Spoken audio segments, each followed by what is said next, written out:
Tinapay mula sa langit.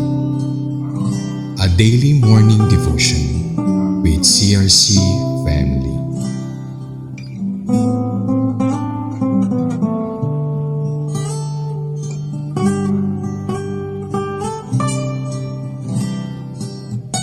Isang mapagpalang araw kapatid, ako si Brother George. Samahan niyo po kami sa ating programang Tinapay mula sa Langit, ang pang-araw-araw nating debosyon sa salita ng Diyos. Ngayong umaga matutunghayan natin ang kwento patungkol kay Josue, ang kanyang ginawa para magtagumpay. Bago tayo magpatuloy, tayo dumako muna sa isang maikling panalangin. Panginoon, maraming salamat po sa pagkakataong ito na kami ay muling mangaral ng inyong salita. Inaanyayahan po namin ang inyong banal na presensya sa aming pag-aaral. Patnubayan mo po ang aming mga isipan, buksan ang aming mga puso at tulungan mo kaming matuto, lumago at magtulungan. Naway ang lahat ng aming gagawin ngayon ay maging kalugod-lugod sa iyo. Ipagkaloob mo po sa amin ang karunungan, pagtsatsaga at kagalakan habang kami nagsisimula. Sa pangalan ni Jesus, Amen. Josue 8 verse 9 to 10. Sila'y pinahayo ni Josue at sila'y pumunta sa dakong pagtatambangan at lumagay sa pagitan ng Bethel at ng Ai sa gawing kanluran ng Ai. Samantalang si Josue ay tumigil ng gabing iyon na kasama ng bayan. Kinaumagahan, si Josue ay maagang bumangon at tinipon ang mga tao at umahon patungo sa Ai kasama ang mga matanda ng Israel sa unahan ng bayan. Sa ating binasa, napakaganda ng halimbawa ng pamumuno ni Josue sa talatang ito. Matapos ang pagkatalo sa unang labanan sa Ai dahil sa kasalanan, mababasa ito sa Josue 7. Sa pagkakataong ito, maingat siyang sumunod tagubilin ng Diyos. Hindi siya kumilos ng padalos-dalos. Bumangon siya ng maaga, tinipon ang mga tao at inihanda sila ayon sa plano ng Panginoon. Isa itong larawan na pananampalatayang may pagkilos, hindi padalos-dalos, kundi may disiplina, paghahanda at pagsunod. Sa aking personal na karanasan, dumaan ako sa yugto ng buhay ko na parang sunod-sunod ang laban, emosyonal, espiritual at pinansyal. Lagi akong humihingi ng tulong sa Diyos para sa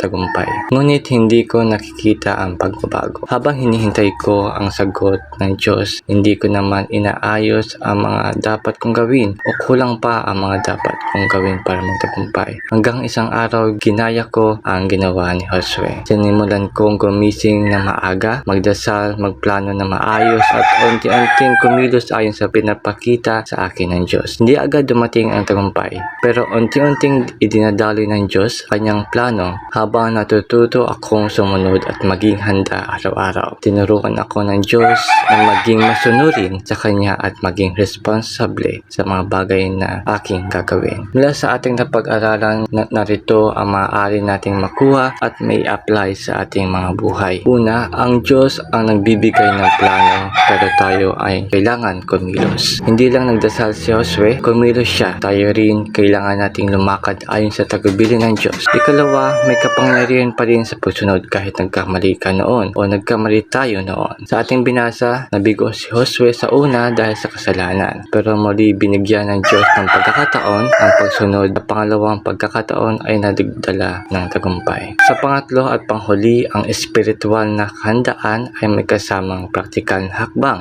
Ang pagbangon na maaga, pagpaplano, pag-aaral ng salita ng Diyos at paggawa ng tamang desisyon ay mga bahagi ng pagsunod. Ngayon, pag-iisipan natin ito. Saan ka inuutusan ng Diyos na maghanda? Nagdarasal ka ba ng tagumpay pero hindi gumagawa ng hakbang upang ito'y makamtan? Ang tagumpay ay kadalasang hindi bigla ang dumarating. Madalas, ito ay bunga ng maagang pagbangon, pagsunod, disiplina at patuloy na paghahanda hanggang sa ihatid tayo ng Diyos sa kanyang tagumpay. Tayo'y manalangin sa pagtatapos. Panginoon, maraming salamat sa inyong mga salita ngayong araw. Katulad po ng napag-aralan namin ngayong Panginoon, tulungan mo kaming bumangon bawat araw na may layunin, maglakad ng may katatagan sa plano mong inilaan para sa amin at ilagay ang aming sarili sa tamang posisyon para sa tagumpay na inihanda mo na. Bigyan niyo po kami ng karunungan sa aming mga pasya, pagtsatsaga sa aming paghihintay at tapang sa gitna ng mga hamon. Sa bawat hakbang na aming gagawin, naway makita ang inyong kaluwalhatian at sa mga plano namin, naway ang iyong espiritu ang siyang manguna. Sa pangalan ni Jesus, aming Diyos at tagapagligtas. Amen. Maraming salamat po sa inyong pagkikibahagi sa ating programa. Lagi po natin pagnilayan ang salita ng Diyos mula sa ating puso dahil lubos ang magiging kaunawaan natin dito. Muli po, maraming salamat po sa inyong pagkikibahagi sa ating programa. Lagi po natin pagnilayan ang salita ng Diyos muli mula sa ating mga puso dahil lubos ang magiging kaunawaan natin dito. Muli po ninyo kaming samahan bukas sa pagninilay ng kanyang mga salita dito sa programang Tinapay Mula sa Langit. Malaya po ninyong i-share ang video ito upang kayo rin ay maging pagpapala sa iba. Pagpalain po tayo lahat ng ating Panginoon. Magandang araw.